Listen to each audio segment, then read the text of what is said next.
Hundreds of passengers bound for Chicago would be aboard the express train headed for the ruined Honey Creek Bridge. Kate told her mother that she would go to Moingona Station and have the station master telegraph a warning down the line. If she couldn't reach the station in time, she would flag down the train herself. Quickly, she took her father's old railroad lantern and filled it with oil. There was no wick, so Kate grabbed an old flannel skirt and tore off a strip. In a moment, she'd lit the lamp. "Kate, if you go out there, you'll be lost to her," her mother said, in a last effort to make her stop. "I could never forgive myself if I did not," she replied. Her mother sighed. "Go then, in the name of God," and she went to Kate. Because the front yard was flooded, Kate followed a path that led up the slope behind the house, then veered toward the shattered trestle. Her mother suddenly ran after Kate, but slipped in the water streaming down the hillside. Kate helped her to her feet, saw that she was all right, and continued on her way, while Mame stared from the window. Mrs. Shelley paced back and forth in the mud and water, keeping a frantic watch on Kate. Kate slogged through the rain until she came to the bluff above Honey Creek. From this 20-foot drop-off, Honey Creek Bridge had once extended across to the facing bluff. Amid the broken timbers and pilings, a small, rounded section of the steam engine jutted out of the churning black water. Only a bit of railing marked the sunken tender, the special car that carried water and coal for the engine. The unfortunate crew had been sent out to check for storm-damaged tracks. Kate would learn later that 2 men aboard the locomotive had been killed. Moving along the cliff, Kate waved her lantern. In response, 2 men shouted up to her. She could barely see them as they clung to some willow branches above the raging water. She called back to them, and they yelled something up to her, but the storm was so fierce that she couldn't make out what they said. Kate realized she could do nothing for them by herself, and time was running out for the midnight express. She turned and headed for the Des Moines River Bridge.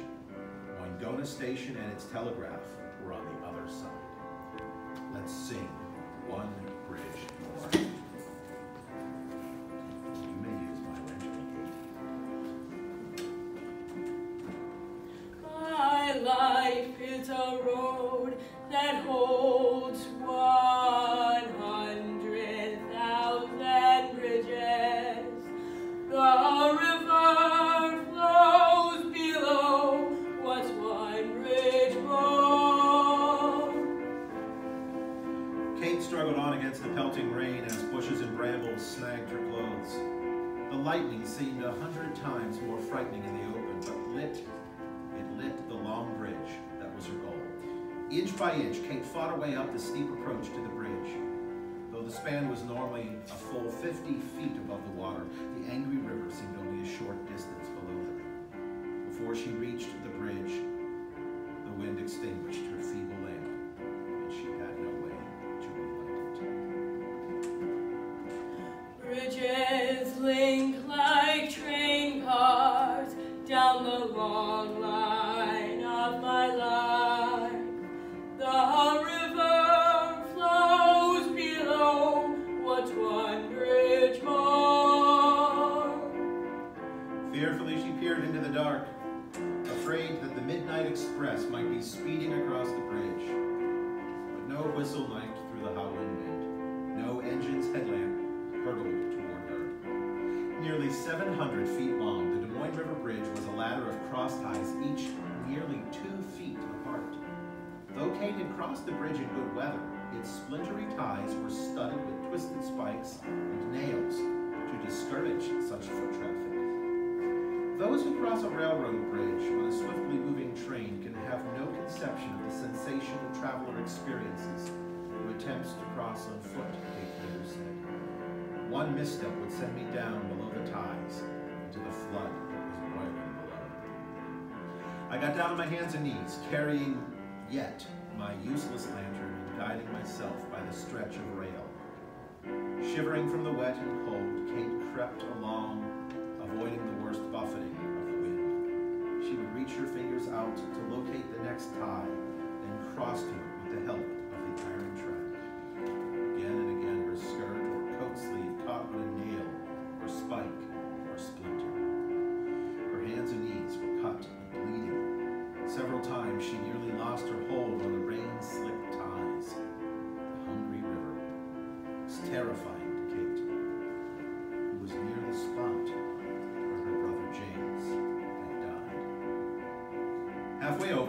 piercing flash of lightning showed me the angry flood more closely than ever, Kate would remember, and swept along upon it a great tree, the earth still hanging to its roots, was racing for the bridge, and it seemed for the very spot that I stood upon.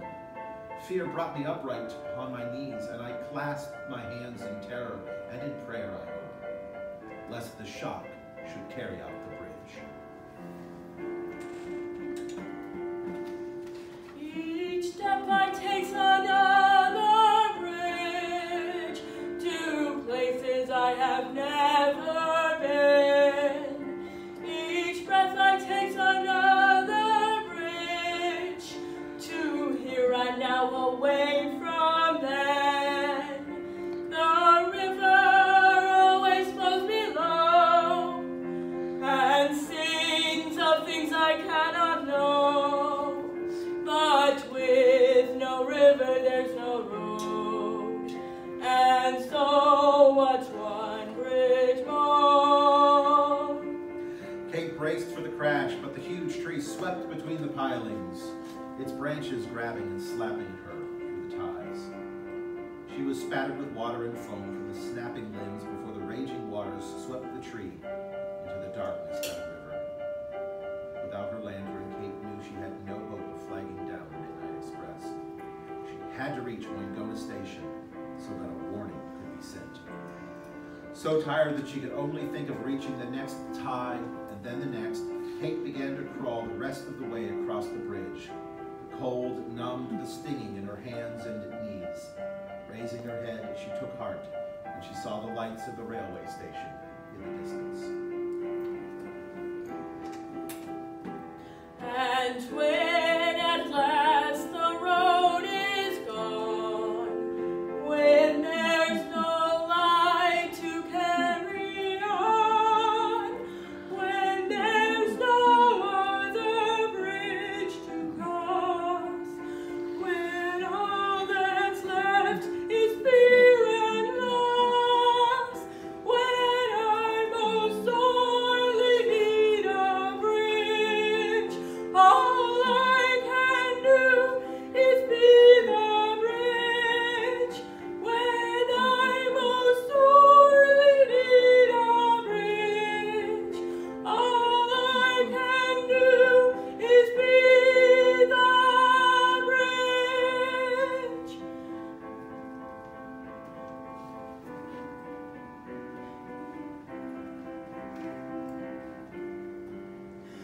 Each life is built with bridges, the same river flows below, a power and an energy no one can ever know. We think our bridges are so strong, we build them high, we build them low. The river always brings them down and says, what's one bridge more?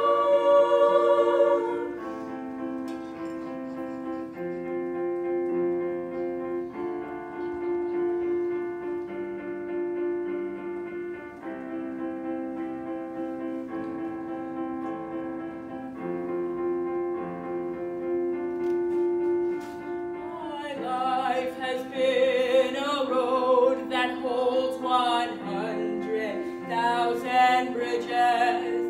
The river flows below. What's one bridge more? My life has been a road that holds 100,000 bridges. The river flows below. What's one bridge more? What's one bridge more? What's one bridge more? What's one bridge more? I will be that bridge.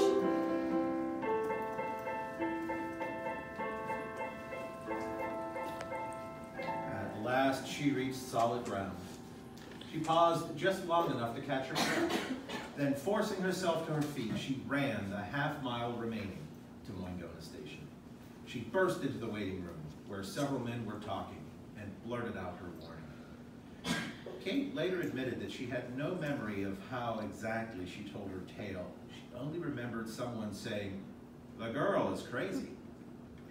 But the station agent cried, "That's Kate Shelley. She would know if the bridge is out." Then Kate, exhausted by her ordeal, collapsed on the spot. When she came to, a few moments later, she was lying on the cold, hard wooden bench. To her relief, she found that the Midnight Express had not yet come through. Much later, she would learn that the train had been halted 40 miles to the west at the edge of the storm. The passengers were safe, but other lives were still in danger. "The crew from number 11 still need help," Kate said.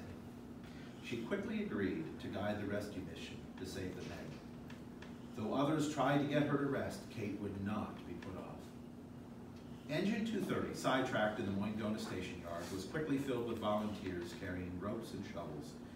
As it headed for the fallen trestle, the engineer kept sounding the whistle to let the stranded men know that help was on the way.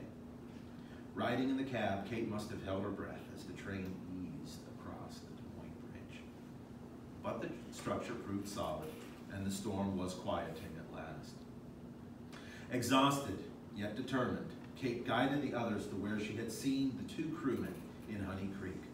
The men, number 11's engineer and brakeman, were still clung to branches above the receding water. There was no way for the rescuers to get down to the stream. Kate had to lead them up into the hills behind her home, reversing the path that she had traced earlier that evening to an undamaged railroad bridge beyond the house. Only now could they follow the track back west to reach the stranded men. By the time they were brought to safety, the rain had almost ceased, and chilly gray dawn had begun to lighten the sky. Shaking from cold and weariness, Kate was brought home. Her mother hugged her, then put her to bed, mounding the blankets above the shivering girl. Let's come up and sing Let Me Be First.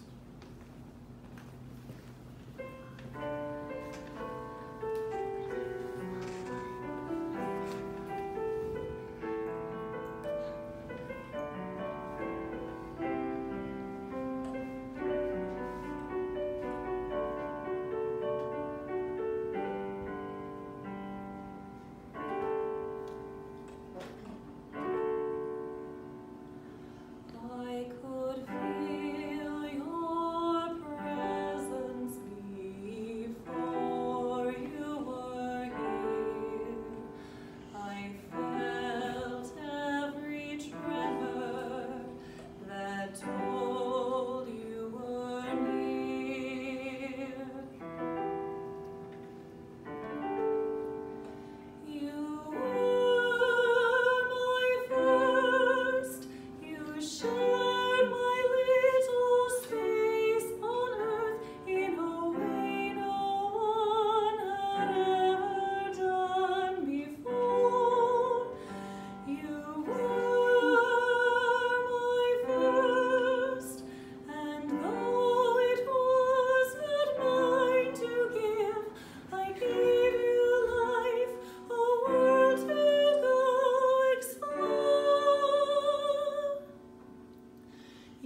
story of Kate's bravery was telegraphed all over the state and across the nation.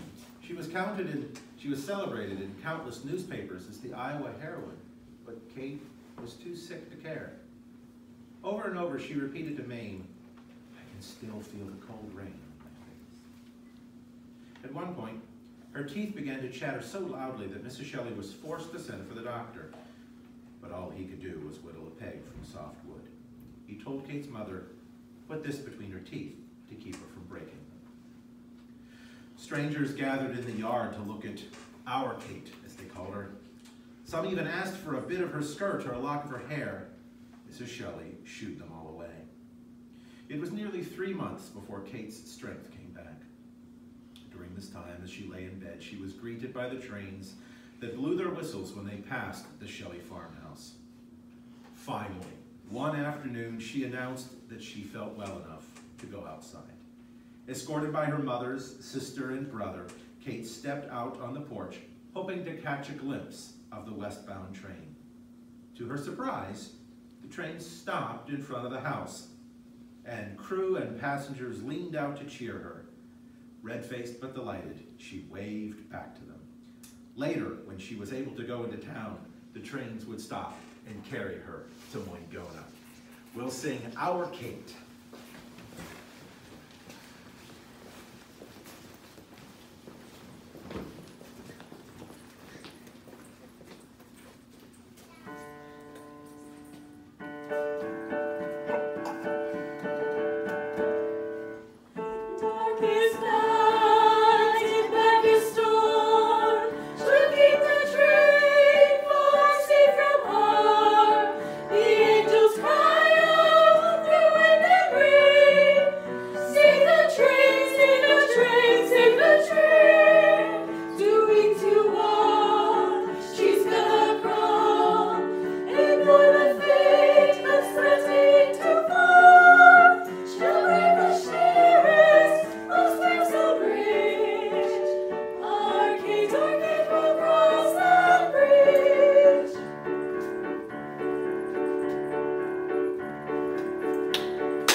Came to Kate in the days that followed. She received a medal from the state of Iowa inscribed, "Presented by the state of Iowa to Kate Shelley, with the thanks of the General Assembly and recognition of the courage and devotion of a child of 15 years, whom neither the fury of the elements nor the fear of death could appall in her effort to save human life during the terrible storm and flood in the Des Moines Valley on the night of July 6th. There were other gifts and awards, but perhaps the most wonderful for Kate was a lifetime pass on the railroad. In the years that followed, she attended Simpson College and in 1903 became station agent at Moingona. She held this job until illness forced her to retire in 1911. She died the following year at the age of 46. Always modest when asked about her heroic deed, Kate would say, "I believe that God makes strong the weakest and makes the poorest of us able to do much for his merciful purposes." Kate's final train ride came on the day of her funeral. A special train stopped at the Shelley home to pick up her coffin and carried her to the Boone Depot. Her resting place is Sacred Heart Cemetery on the edge of Boone. And as a plaque near her grave says, "Hers is a deed bound for legend, a story to be told until the last order fades and the last rail rusts."